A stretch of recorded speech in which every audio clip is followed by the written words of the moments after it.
Good morning everybody and welcome back to another Ropers touring adventures. It's been a while since we've done a video. We've not really been away.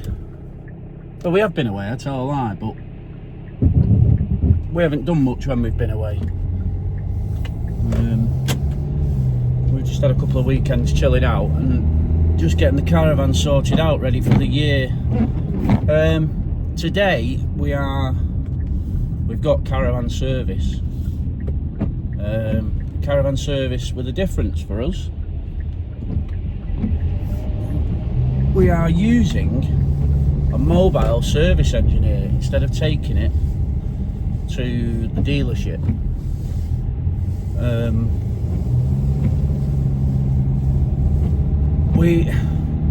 You take it to the dealership, you've got to empty the van.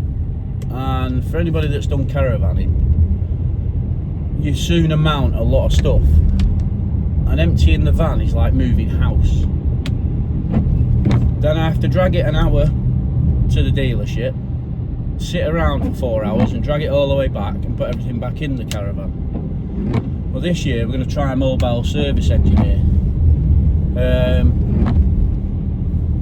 There's a bit of a backstory to that. We needed tyres on the caravan last year service, and the dealership wanted a similar price to what I pay for mid-range premium brand tyres on the car. And I just thought, no, there's no way it can be that much. So I went on to Facebook on some of the caravan forums, reached out, asked if anybody could recommend anywhere with tyres, and a bloke called Paul messaged me and gave me a quote, and it was significantly cheaper, very, very significantly cheaper. So Paul came out, fitted the tyres, absolute brilliant bloke, professional, friendly, efficient, brilliant. And we got talking, and he does mobile servicing. So we're going to give a mobile service a try. Midland Mobile Leisure Services. Midland Mobile Leisure Services, I think they're called. We'll get that confirmed in a bit when he gets there.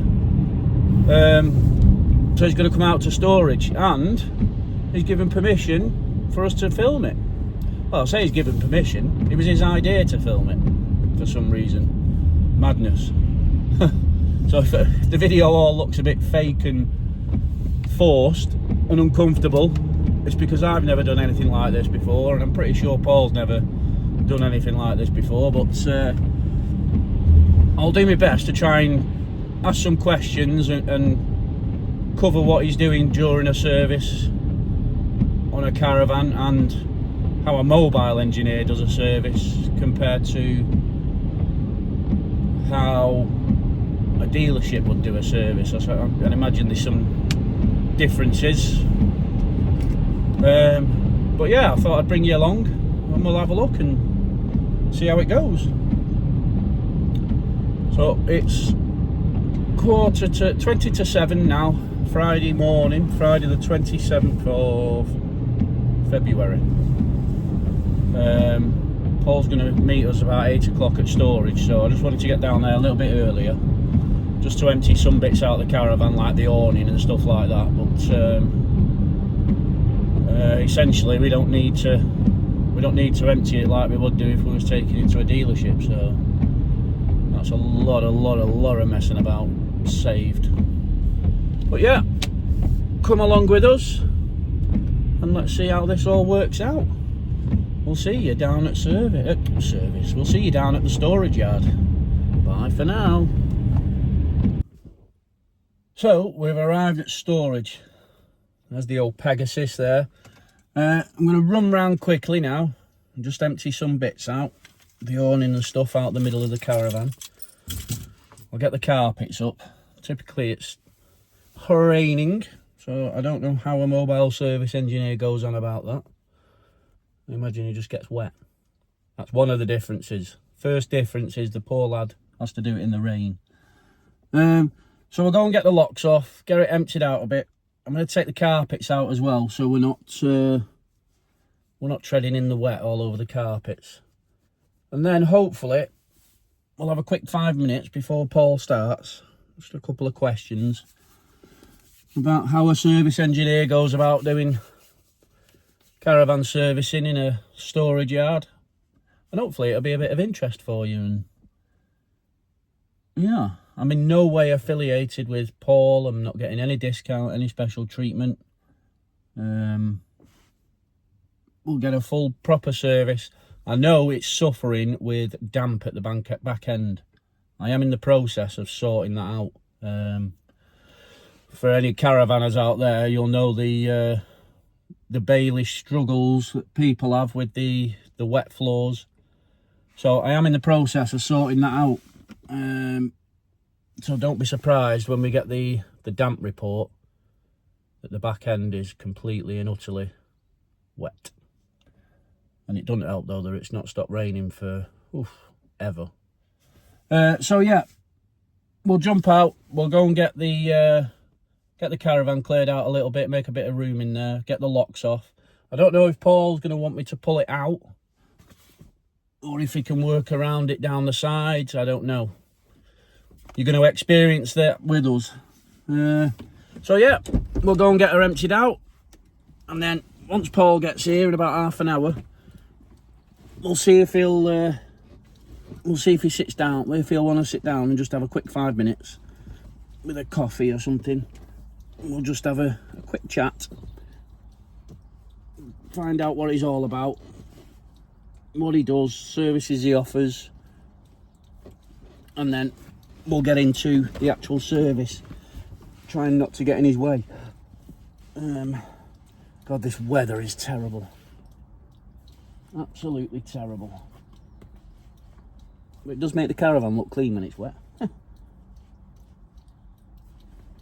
So yeah, we'll come back to you once Paul's here. See you in a bit. And here's the man himself.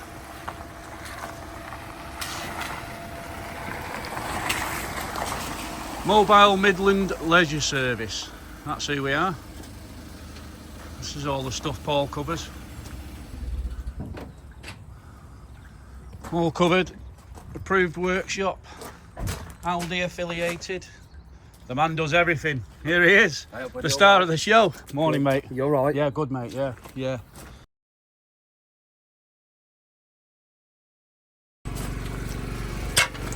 So, folks, we're going to follow Paul around, keep out of his way, try and get some snippets of what goes on during a service by a mobile engineer. I've obviously no idea what goes on when you take it to a dealership. I'll tell you the first difference I've seen. Poor Paul's got to work in the rain. And I can guarantee it's always in a big bloody puddle. So what are we doing there, Paul? What's just testing the drawbar, making sure it works as it should. Yeah. It's not completely ruined where you can push it in really easy. Right. Okay. So because when you're towing, yeah, basically as your tow vehicle brakes, the whole weight is on the damper. Okay. When that gets compressed in, it applies the brakes to the van. Yeah. So when they get excessively worn, you get like a hit on the back of the car and you think, what's that? Got you, yeah. But it can excessively weigh your brake shoes down. Okay. So we just make sure that you can push that in, not easy, and it comes out. Right. So sometimes it don't come out, but that's sometimes like a maintenance. There's grease nipples hidden underneath on the drawbar. Okay. Once they've been re-greased and it starts to get used, it comes out a lot easier. Right. The main thing is you can't push it in easy. Can't push it in easy, yeah. That's the yeah. That's the main thing. Cool. Obviously, there's a bit more to do than that, but a lot of guys as well, they don't use a large axle stand to support the van. Okay. They, especially mobile tyre fitters, right. So they come out, jack it up, and then we can get there, and the clamp can be a little bit bent, and the jockey wheel. Oh, got you. Right.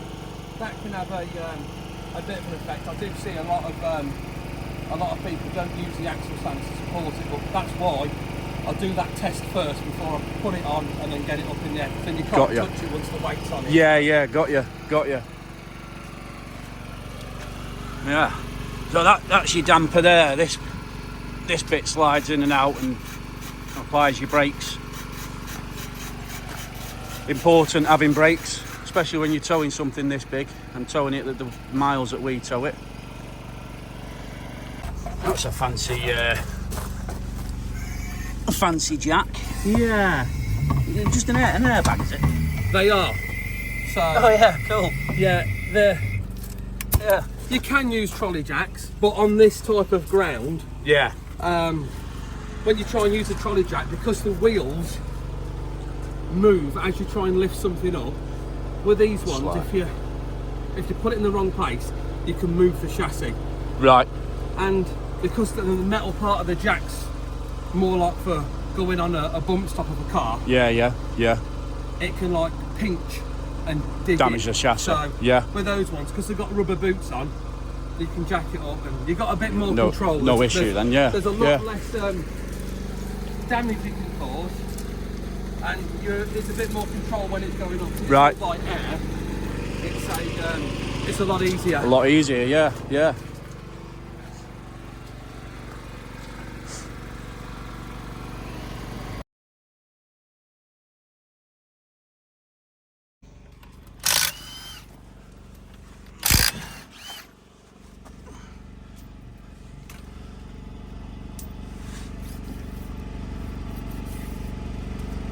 They should be spot on, the old quality product. Just looking at the tyre dates and I thought, oh yeah, I come and done this. Yeah. Because I just looked through and I thought, oh yeah, they're balanced. 12 months ago. Yeah. 12 months ago. That's how we met. Right. Goes faster, isn't it? Yeah. They've done some mileage in them 12 months and all. No, they're absolutely spot on. Yeah, I've done some mileage.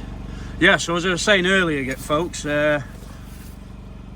the service centre where I took the Caravan last year wanted nearly as much as what I paid for a mid-range premium tyre on my car for Caravan tyres, and I just thought there's no way Caravan tyres can be that much. And I put my shout out on Facebook, and Paul come to the rescue. Does everything he does. Jack of all trades, as they say. Yeah. Master of none, is it? But yeah, Paul come out, fitted me 4 brand new tyres. I'm assuming good quality. He wouldn't diddle me like that. Yeah, the tyres are a big thing. Yeah. So there's the arguments that go on, but sometimes when you put certain tyre sizes in, you only get so much back. Yeah. So certain like weights and commercials and stuff like that.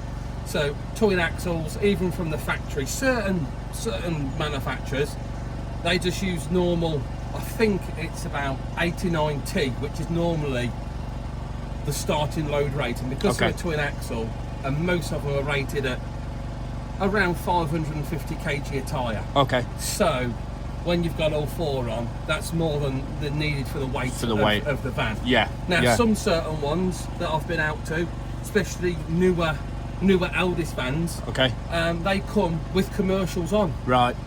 So, and I know certain Baileys that definitely don't. Yeah. So some Swifts don't either. So the main thing is to make sure you don't get nothing wrong. Yeah. Is to look at the data plate by the door. Yeah. So 99% that'll give you all your pressures and that, doesn't it? All your weights and everything exactly the same. So, like you say, your tyres and your brakes are your most important thing. They're the ones keeping you on the road. I'd like to say, when I was searching for tyres, it was a minefield, absolute minefield, trying to work out what tyres are needed. Yeah, you get onto places like Halfords and stuff like that, and you put your tyre sizes in, and there's hundreds of stuff comes up, and you just haven't got a clue. But yeah, Paul come out and fitted me 4 nice brand new ones, all balanced, which I didn't know was a thing until Paul come out. Yeah, that's another thing with what tyre fitters that have been doing it for a long time. because it's a fixed axle. Yeah. Most of them, especially with trailers, they just say that they don't need balancing. Yeah. Which is that's fine, but I think it just puts a bit of excessive wear on the bearing if you don't. I wouldn't say it'll be end of the world because you wouldn't feel it, or anything like that. It'll just, some people just like it because they know that the tyres. It's a bit of peace of mind sort of thing. And that's Yeah. So, but if you run out and check and it's not been balanced, I would probably say that not one comes out the factory with them being balanced. Right. So it might change. Some of them do. Some people get the brand new Caravans, take them straight to a tyre place and get them balanced. Straight away. Yeah. And like you say, it's not a crucial thing, but it's that sort of peace of mind thing, isn't it? And yes. For me personally, and the mileage we do with my family, I like that peace of mind. Yeah, definitely. This is the gubbins of Caravan brakes, drum brakes. We'll give them a good clean through, get some brake cleaner, clean all the dust off, rough the pads up a little bit. They're very shiny because what happens is they get smothered in grease. Right. And Alco are very particular on not smothering the drums in grease. Okay. So for a lot of guys that fit new axles and then have to take them apart, they see that when you look on the inside, the main thing is there's no grease anywhere. The only bit of grease you get is in the adjuster cam right at the bottom, just in there. Okay. But there's a lot of drums that I come to that's just been sprayed in copper slip and it's very covered. And then what happens is a lot of people use the wrong form of grease. You can put it in here, but in very tiny moderation. Yeah. But they put the wrong grease in. It warms up, and then it drips. Or you see the top end of this pad here, completely black and stained. Right. And obviously, then it's just contaminated with the grease that's been put in there. Yeah. So it's not. And then obviously, when you take it off, it smells of burning. Right. So, but it's they just need a good clean. Some manufacturers, when you look through the blurb, they do advise that when the liners get to 10 years, have them swapped. Okay. So, because they're bonded, we've been out to a few a lot, where the liners have just fell off. Right. 9 times out of 10, they're already over the 10 years. Right. And for some reason, then they've just come off. Normally, the bonding agents just failed. Right. And the liners come off, and then it's metal to metal. Metal to metal, yeah. So a lot of the time is, especially when they get to 10 years old, normally they've done a bit of mileage. It's always good practice to advise to fit new brake shoes. Fit new shoes, so got you. Obviously there's no law or requirement or anything. It's just to prolong the vehicle, just to make sure that nothing goes wrong. And again, it's that peace of mind thing, isn't it? It's whether you go out abroad or 10 minutes down the road, if something starts going wrong, then you don't have a good holiday. No. So the brake shoes are always a must, and they can look perfect on a service. 10 years old, you can get your little screwdriver in just to see if anything's coming loose. Yeah. Because to look at it, you think, oh yeah, they're perfect. But we've got a little pick in before, and then all the pads moved, and it's like, good job we checked that, because if we didn't, someone could use it, and then something could happen. Yeah. So it's always good to give them a good clean, brake cleaner, wire brush everything off, and get some sandpaper, rough the surface up a little bit, just so they can. So it binds and that's it. Gives you that bit more binding, So, and obviously what happens is the rainwater gets in, corrodes the lip, starts damaging the drum. There's quite a lot of things to look out for. Yeah. And again, the brakes are what keep you safe, aren't they? Your tyres and your brakes are definitely are the thing that keep you safe and keep everybody else safe. So it's always a good thing to give them a good going over and then always potentially fit new shoes, because then you know that for at least then the next 10 years, you know they're good, especially when you come to an older van. and you know, you can look at the dates and you think, well, they're definitely originals, or the customers had it for like 3 or 4 years anyway, and they said, well, we've never had no new shoes on it. Yeah, yeah, So, yeah. I'm in the. I don't know if I've had. I'll be honest. I've had this now. What we had this 3 years now. We've had this, and it's a 2010 van, so it's. Yeah. I've never had new shoes on it. So, but years ago, you know, with obviously the certain engineers and or technicians, so they say that do it day in, day out. They are aware of this, the squealing and the drums and shoes eating each other. But on this year, they didn't suffer with it. Right. It seems to be 2017, 2018 onwards. Right. Obviously, I was at main dealer, still then.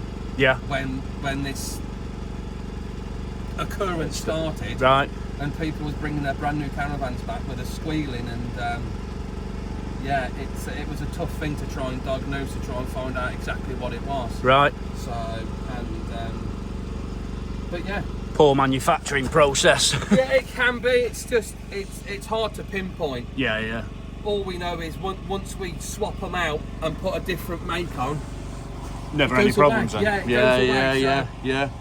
It's either, you know, there was a lot of people on the Facebook was blaming the shoes, and then not really the drums, but then sometimes when we changed the shoes, still had the same effect. So, right. And then until we put the drums and shoes on as a complete kit, It disappeared. Yeah, and yeah. we never had a problem with it again. And as that Caravan, we carried on reservicing it. Brake, shoes and drums exactly was like they Always used good. to be. Yeah, yeah. So yeah.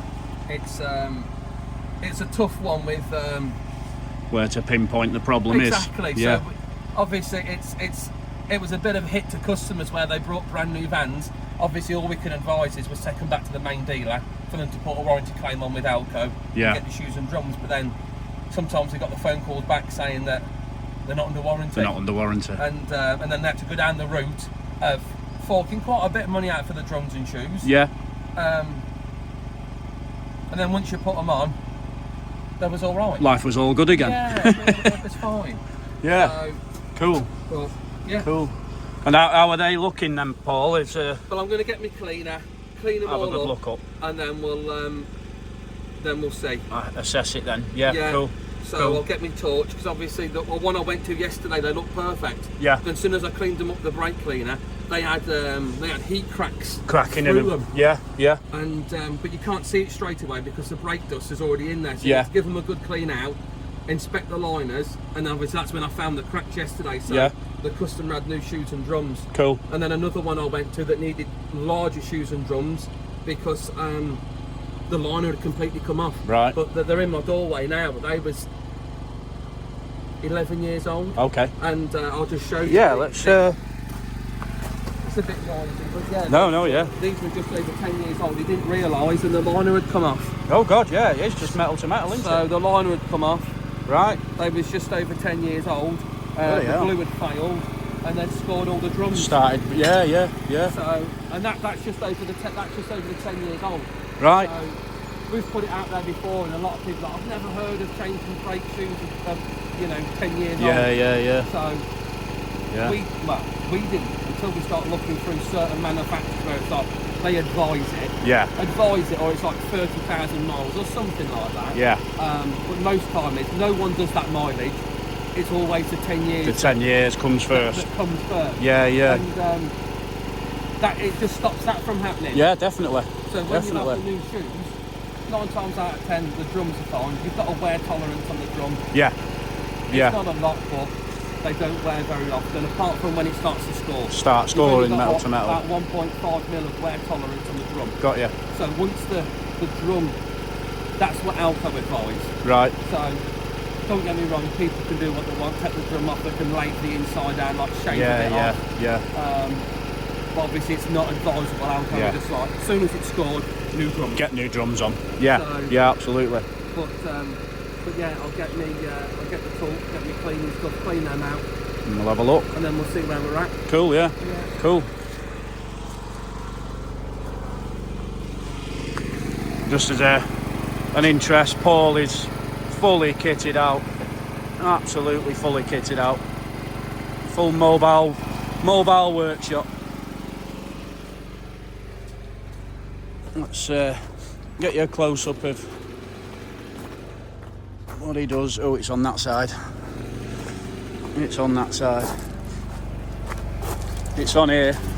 I'll just shut that a little bit, Paul, just to get that.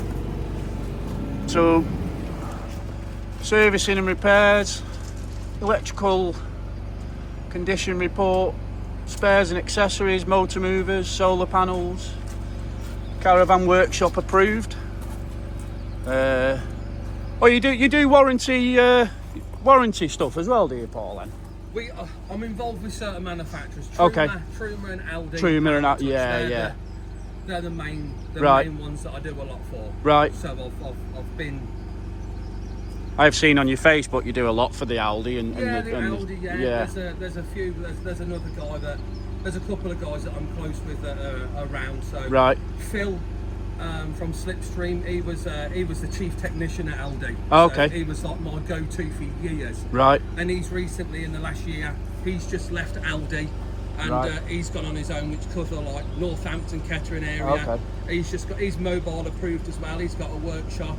So he's the one. He's the Aldi man in the UK basically. Right. So. Right. But Phil's a good guy. Yeah. And then obviously. There's a few other guys that do a lot of warranty work stuff. Right. But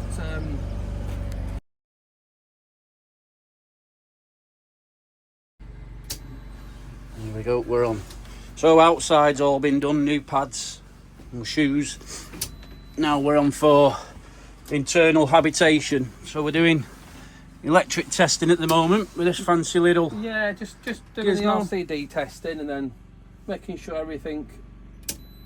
it all behaves as it should be. Right. And then we'll obviously we go around, check the sockets. Yeah. Make sure each socket does what it needs to do. Now it's onto my generator. Yeah. Just making sure everything's as it should be. So making sure the RCD and the trips, everything, making sure there's no extra sockets that's wired into anything weird. Yeah. Because obviously some people do put extra sockets in themselves and then we find out that it's on a water heater circuit and right. it doesn't trip out properly, or you can put this in and knock the breaker off so you know that it's lined up to what it's saying right. to do. So yeah, the RCD testing, earth bonding that we do on the outside, same. People have different machines to do different stuff. Yeah. Some people have a separate individual RCD tester. Right. Some use a multifunctional tester where I can do everything off one. Some have individual ones where you can do your earth bonding and your RCD off a separate one, and then it goes from there really. Right. Then obviously checking the appliances up. So obviously I'll run my generator. I've got an amp clamp on the van. So, but you can also tell by ear. So as soon as you know. As soon as you put a load on the generator, it'll start. Course. Yeah, so obviously, as soon as we put on, so we put your heat, you might not pick it up. See, this is the fault you was talking about. This is what I was saying about this bloody heater, so, yeah. So obviously your green light's on here. Yeah. So this is a standard thing where yeah. it's wanting to draw the power. Yeah. So the green light means that the brain is working. Yeah. So your printed circuit board is working. So if the elements had failed, you'd get an instant RCD fault. It would trip out straight away. Yeah. So every time you try and put it on any load, 2,500 or whatever, it will trip. Right. So there is two banks of elements. You've got a bank of elements. There's like two. They look like grills. You know, old-fashioned grills. Yeah. It's like two of those in there. But what you do have that controls these elements is a temperature limiter and a controller. Right. Which is right in the heart of the fire. Yeah. So, but it tells me from that it's having the supply, the brain wants to work, but you've got something else that's controlling it. Yeah. So the other thing is, on your thermostat, when you move it, you've got to click. Clicking, yeah. That's the outer ring that controls the elements. Right. The inner ring, from your 1 to 9, is your thermostat. Yeah. So when you turn that, you don't have it. There's one right at the end. Yeah. So, but now from me else, going from 1 to 9, it's doing nothing. Yeah. So that proves it's near enough saying that the temperature limiter or the controller is failed. It's failed, right. So they're on a spade. Okay. And the because there's always heat, because they're in a heat area, Yeah. the plastic is very brittle and snaps off. Ah, okay. Now you do have the odd instance where they've snapped and the spades have touched, Right. and that will cause a tripping out. So you'll go in thinking armed, or it's the elements that are gone. Right. It's not. You start taking it apart, you get to the bit where you take them out, and you'll just find the two spades fused together. Ah, okay. So sometimes you don't exactly know until you take Until it you apart. take it apart, But yeah. a good indication is exactly that. The green light's still on, and you've got no clicking.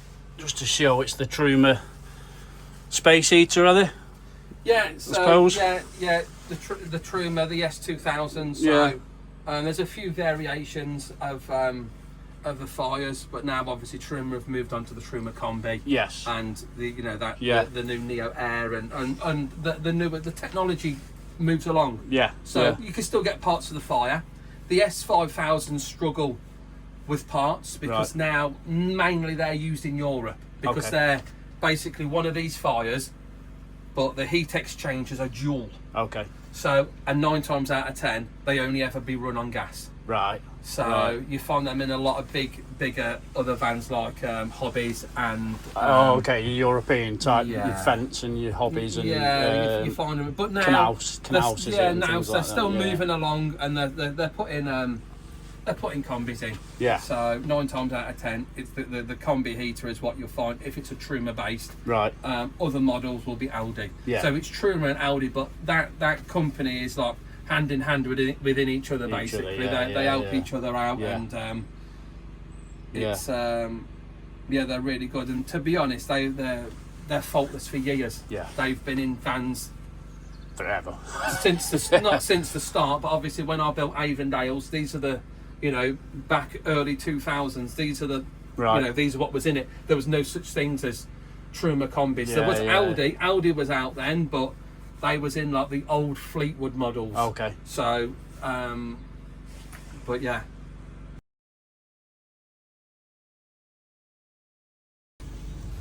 Hub check on the gas. What do we look for here, Paul? What's I'm aware that there's a clicking when you turn them off. Is it? Yeah, so obviously they're called like flame failure That's devices. it. That was the So, words. so you're just checking flame retention, burn picture. Once you've been doing it for so long, your brain automatically knows what you're looking for. So, yeah, with the flame failure devices, when you turn them off, Yeah. obviously you've got like so many 10 seconds. You'll hear it. You hear it all clicking, click, don't click, you? click, and then the other. Obviously, you've not got. There's one. So you've not got a cut off on the glass lid on these. Yeah. But they all have that set. So you've all Yeah. got your click. Now, obviously, your other way to test them is as soon as you turn it like that, Yeah. it shouldn't light. Right. Yeah. Yeah. That's what that flame failure device has done. So say if you've got one going, or the cooker's closer to the door and a gust of wind comes through and you don't know, say if like you can't see the flame underneath your kettle and it blows it out, the flame failure device, if it doesn't like receive the flame, I'm sure it's between 6 and 10 seconds, it will click. Yeah. Stop it from flooding the van full of gas. Full of gas, And yeah. then it will not reignite until you physically press that down, and light it. Yeah.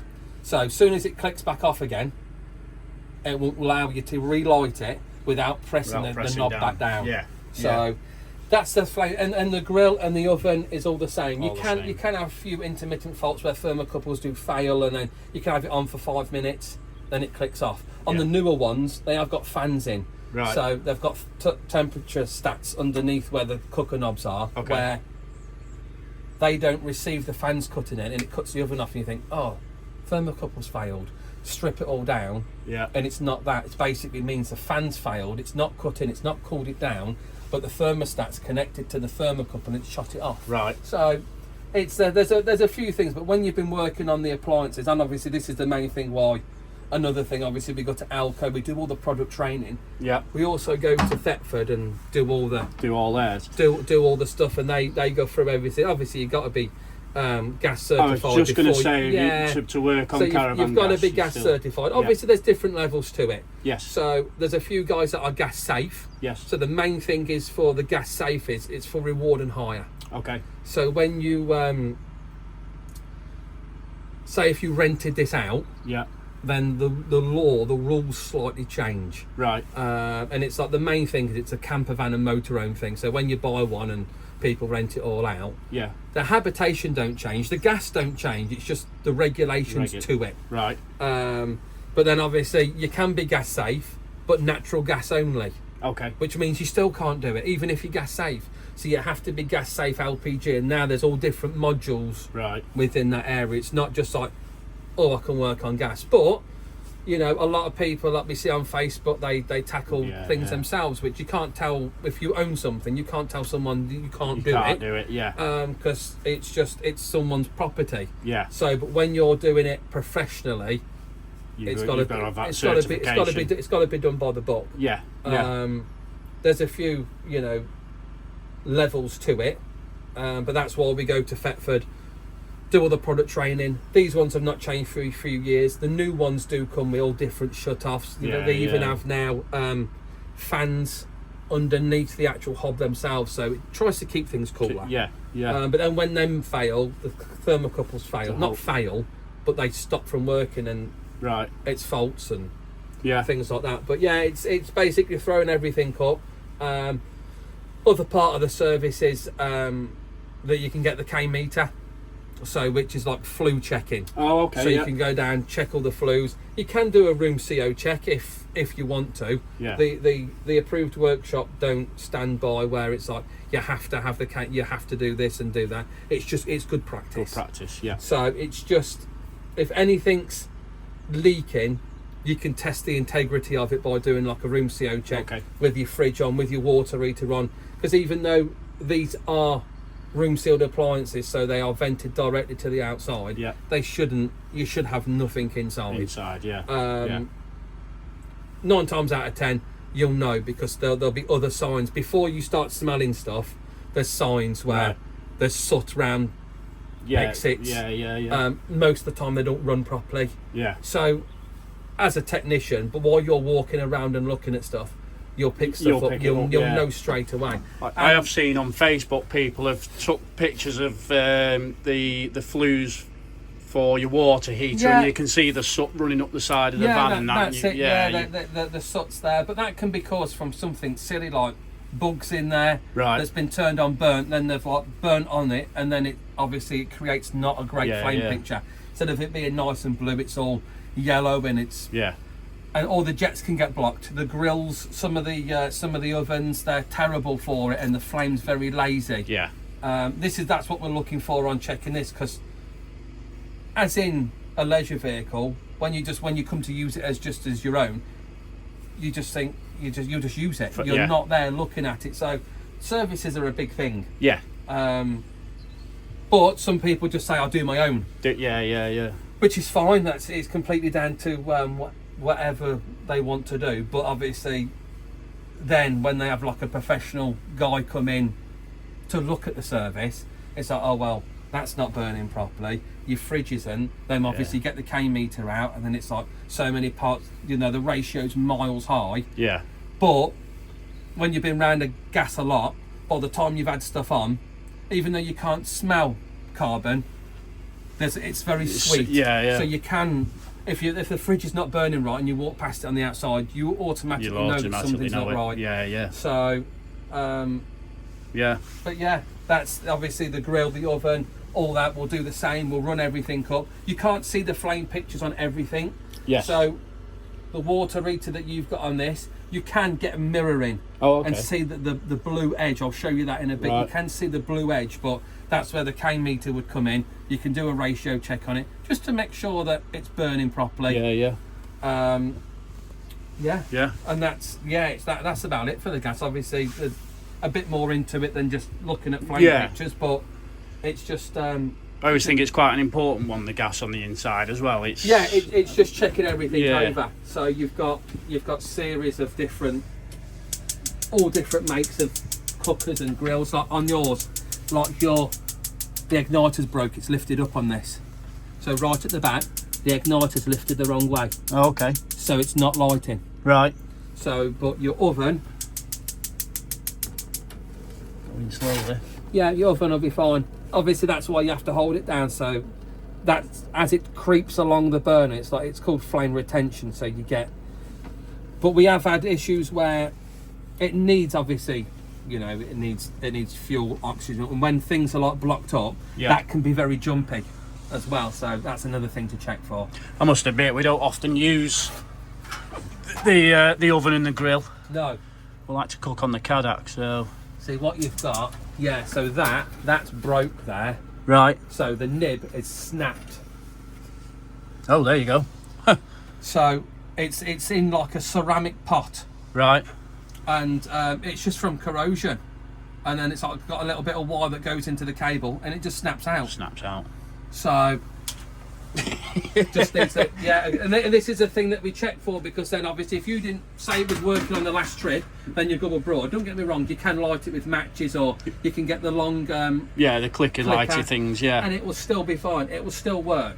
There's no reason why it won't. It's just the igniter's not working. So and it could possibly arc on the back.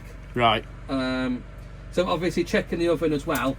Yeah, you can get it to temperature. Close the oven door, turn it to a number, and then it'll be roaring to start with. Yeah. Then as it gets warmer, the flame will drop down. Okay. And as you open the oven door, it rises. That's back another up. way to just to check the thermostat. Right. So there's a few different techniques that we all use just to check, make sure things are operating. Running right. So yeah. Cool.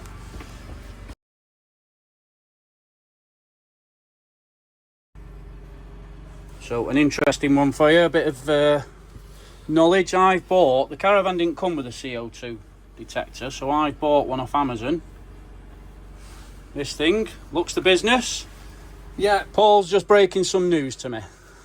Yeah, they work, Yeah. but only for a house. Okay. So on certain CO alarms, the parts per million response time is slightly different. Okay. So when you've got them for a house, yeah, the response time's different compared to more of a confined area. Okay. So with CO alarms, when you're buying them for like LAVs, like leisure vehicles, Yeah. you'll have like a little symbol all writing to say that it can be used in a caravan or motor. Oh, Usually okay. it's like a picture of like a little camper van. Okay.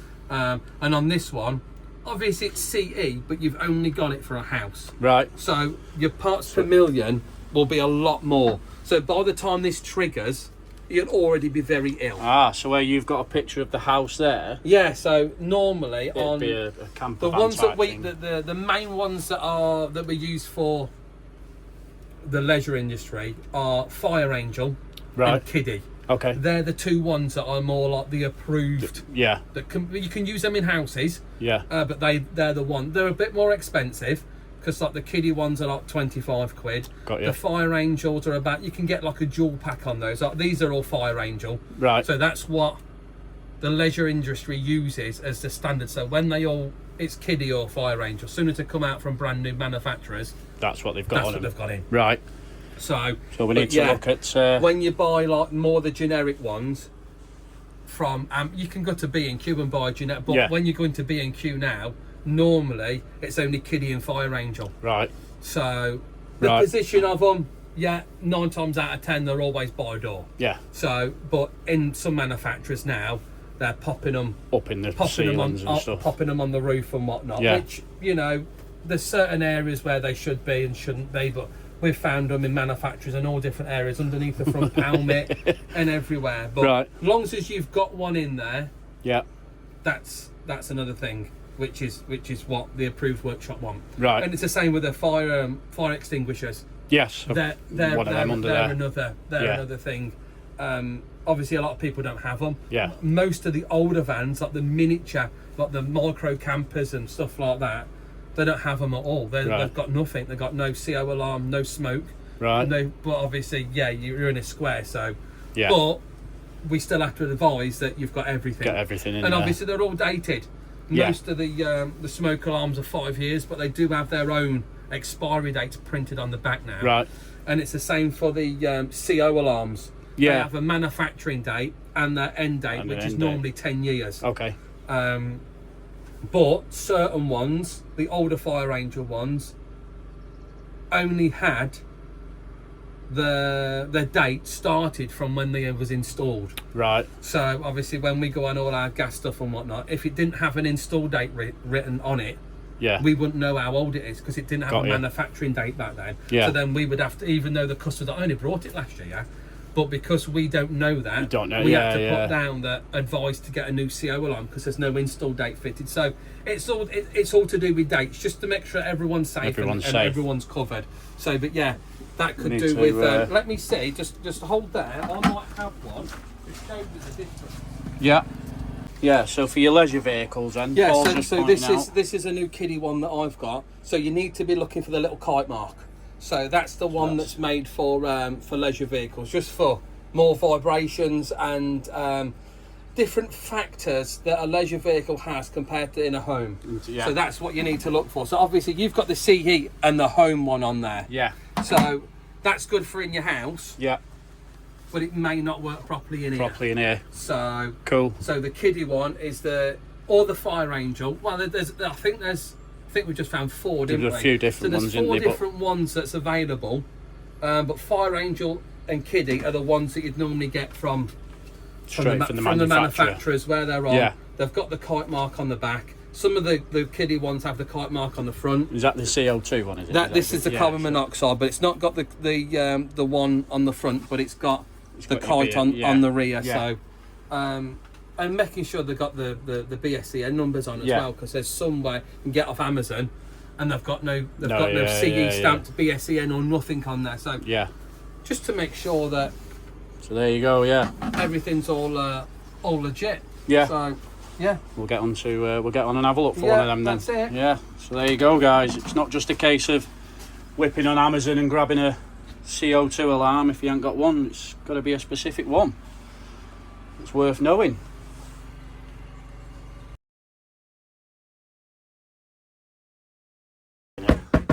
Bad, innit? It is at the back. Yeah, you've got.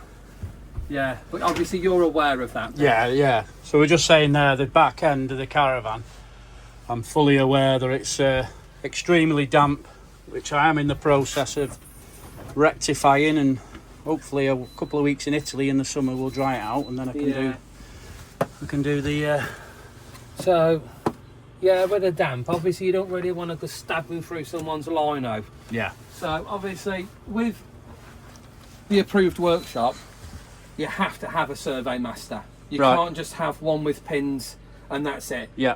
because you have to go through the non-invasive method first. Right. Unless you pick something up, you could say, round here I found this is starting to pick something up. Yeah. We need to, and then the pins will pinpoint near enough. It'll Where give you it a is. proper reading. Yeah. But Yeah. sometimes when the lino's a bit moistury, you can put the pins in, and it can give you a bit of a false reading as well. Right. Got you. So, yeah, it's just going round your areas, just making sure that nothing's like Crazy. spiking up anywhere. Yeah. And it's just getting to where you can get as well. Obviously, yeah, it takes a bit of time. You've got to move stuff around.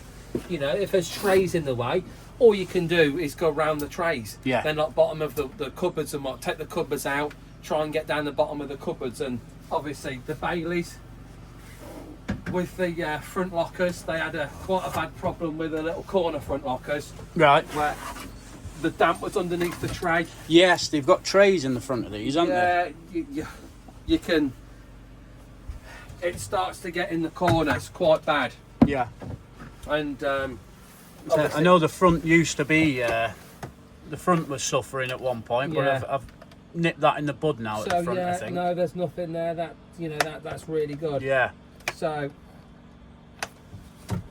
So obviously, I know that. certain areas you've got no choice to go in. Long Stabbing, as the pins are, you're not stabbing through and leaving holes everywhere, and you're quite nice and neat up to something. When you come to put any meter, your meter into the floor, Yeah. 9 times out of 10, everything's okay. There's not a problem. They're renowned for these bad floors, these Baileys, aren't they? With the construction, the walls. It's all Alutech walls and everything, but the floors have still kept the wood and. So you've got the fiberglass walls and Yeah. ceiling, front and back. The construction caps round the outside where the water runs, it can lift up and start attacking the corners where the body panels are very tight to the ply on the floor. That's it, yeah. It starts to like attack the corners. Yeah. So there's a few ways you can do it. Sometimes people don't realise, obviously the damp check from the manufacturer, it's internal. Right. So yeah, when you're greasing the legs and you've got it up in the air, you're checking the chassis bolts and all that type of stuff, you do have a nosy round. You can see the telltale signs. And you have a look and you can make the customer aware. Obviously, you can use a damp meter on the outside, but it'll go through the scale. Yeah, yeah. Because it's externally. It's external, yeah. And yeah, it is damp on the floor. It does cause a rot on. It is a problem. And obviously then ply has to be removed, and then you got to try and find some form of cure. Yeah. There is like a few YouTube videos now where you've got the awning rail strips. That's it. That's what yeah. And it just stops it drips the water to the floor instead of it going under and starts sitting and it sinks on the corners. Yeah. But also the bailies have like a plastic sheet that goes under the cap. Yeah. That's it. So you can trim that off, and it allows it just to drop. That's exactly what I've done. I've ripped them bits. As soon as I got under there, you could see that it was holding the water and then plastic. That's it. So there's a few things to do. Yeah. But obviously, regarding like the damp report, it's all internal. You can always make a note. Yeah. And say, externally underneath, I found this. You can write some numbers down, but as per manufacturers recommend, especially because we abide by. It's called the damp matrix, which all the manufacturers have their own criteria on. Right. So there's been a lot of stuff on Facebook that you see on different groups where customers have got damp report and all it's got like 15% written on it. Yes, I was just going to say to you that there's a tolerance in it can be up to a certain amount before you've got to worry about it or something. Certain manufacturers, especially if you're putting warranty claims in, you don't actually need to put markings down if they're under 15%. Got you. But as in looking from a customer's point of view, it's like if you're paying for a service and someone's gone round with a damp meter, just write the numbers in. Yeah. That's all you got to do. Yeah. It's good practice to write the numbers in. People will see what they've got. They'll see that you've been round the particular area. Everyone's happy. It seems to be where technicians still do the same job. They still go around, do the damp check. Yeah. Floor's fine, and there's right 15% in the middle. Yeah. But the manufacturers, when you're doing a warranty claim, or to abide by warranty, the manufacturers are happy with that. Right. That's what the manufacturer, they say, or a complete empty report with no numbers on it. With no numbers on it, because there's nothing to theoretically report. Yeah. But then as you look at a customer, you're like, well, what's my damp report say? Yeah. Well, it's good, but you've got no numbers on it. You've got no, So even though, where I'm going, apart from the bit at the back, 9s and 10s, I will still write that down. Yeah. But like Eldest fans, from their damp matrix, they don't need any numbers under 15%. Right. But it's always good practice to write every number. Yeah, and the customer's got something to look at, so and it's like the walls. Like I've seen some guys where they use a sonar and they go around the walls, but like on this, so it flickers from 7 to 0. Yeah. So you can't get a report. You can't get any numbers from it. Yeah. So yes, you can write numbers down, kind of for the sake of writing numbers. Like on the ceiling, I've got like an 8 there, but then it flickers from 8 to 0. To 0, yeah. And it. So I've heard things like screw heads and stuff like that can give you a bit of false readings as well. There's wiring can give you especially false. In the floor. Yes. Yeah. You've got big coach bolts which are like 25 mil in size. Yeah. And when you rub this over it, it goes that, and you're like, oh. But when you've been doing it for a long time, you can move your you move your damp meter around, and it disappears, and you're like, I know that's a bit of metal. Yeah. It's like with the new ones with the Aldi heating, you've got some big metal heat pads, and you think, oh, it's like 25% in there. But that's where you can say to the customer, listen, I found something, we need to check a little bit further. And as soon as you put the prongs through, it's like 11%, and you're like, well, there's nothing there. There's nothing there, yeah. So sometimes there's a bit further investigation needed. Obviously, it's just common sense, really. Just to go around areas and make sure you don't stab the floor all over the place. And there's plenty of YouTube out there now and forums that Yes. depending on your brand of caravan, there's plenty of stuff that you can go to and say, right, well, a Swift suffers with damp in this area. The Baileys, we all know, suffer damp with the corners and the floors. So you know, when you go to purchase a van, or when you've got a van, you know that they're the problem areas and they're the areas to keep an eye on. Definitely. So it's just looking around them, really, and just keeping on top of the servicing. Yeah. That's and damp meters. I mean, I've got one. I don't know where it is now, but it was off Amazon. They're pretty cheap and easy to come by, aren't they? So you do have to be careful with the cheaper They're not going to ones. be perfect, are they? But they're going to give you. So you do have to be careful with them, because a few of my customers through the years are like, I've sold my caravan pool, but someone's brought their own damp meter, and the toilet they found 40%. Can you come and recheck it? And I go out and recheck it, get my damp meter, and there's nothing there. There's nothing, right? And then it's like, so it's it can give you like a false worry when you buy your own damp meter. You go round it and it's like, oh, I found something in the back. Yeah.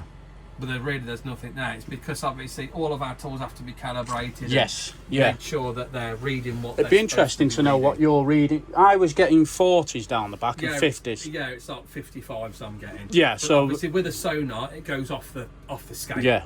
As soon as I put the prongs through round the edge, it's like 55, 60s. So in the back corner. I've got a pretty good damp meter reader then. So it's pretty close. Yeah. Yeah, I know down that back wall was at your 50s, and the further you come in the caravan, you was down to your 40s. Yeah, so in the middle was about that. Yeah, in the back corner was the worst, and coming down underneath your bunk, the bottom bunk bed, it was actually getting better. Then as you top break where the door is, it's gone. Yeah. So it's like I say, I'm fully aware of that, and it's something I am going to nip in the bud. What I'll do after is I'll go outside and I'll just show you underneath what the issue is. So yeah, there's a caravan service and habitation check done by a mobile service engineer. Very good and very interesting to watch. Very interesting. Hopefully it's quite a bit of information there for you, things to look out for and how it all works and what they do. But yeah, that's brilliant. We've had new brake shoes, brake pads, new jockey wheel handles. What else did he replace? I think that was it. Twin axle, full service, full habitation, them little bits. 4 hours. 4 hours it took with the twin axle. Paul says it's 4 hours usually for a twin axle and 3 hours for a single axle, but it's come to 490 quid, I think it is, on the invoice. Caravan servicing is expensive anyway, but I don't think that's too bad. And to be able to be here and see exactly what's happening, all that peace of mind, that'll do for me for 12 months. So yeah, I hope you've enjoyed that one. Like I say, I'm not affiliated with Midland Mobile Leisure Services. I've got no discount. I've had no preferential treatment. I come across Paul on Facebook and thought I'd give him a shout, give him a try, and yeah, I'm very happy with that. So if you're looking for a mobile service engineer within an hour of Tamworth, give Paul a shout. I'll put links and everything down in the description. Yeah, so there you go. I don't think we've got much planned weekends wise. I might pack up the van now and we might just go local for the weekend. It's only 12 o'clock, so if I get the van round to our local site, and then I can go and pick the kids up, and we'll all come and have a weekend away, I think, in the newly serviced van. So yeah, thanks for watching, and we'll see you again soon. Bye for now.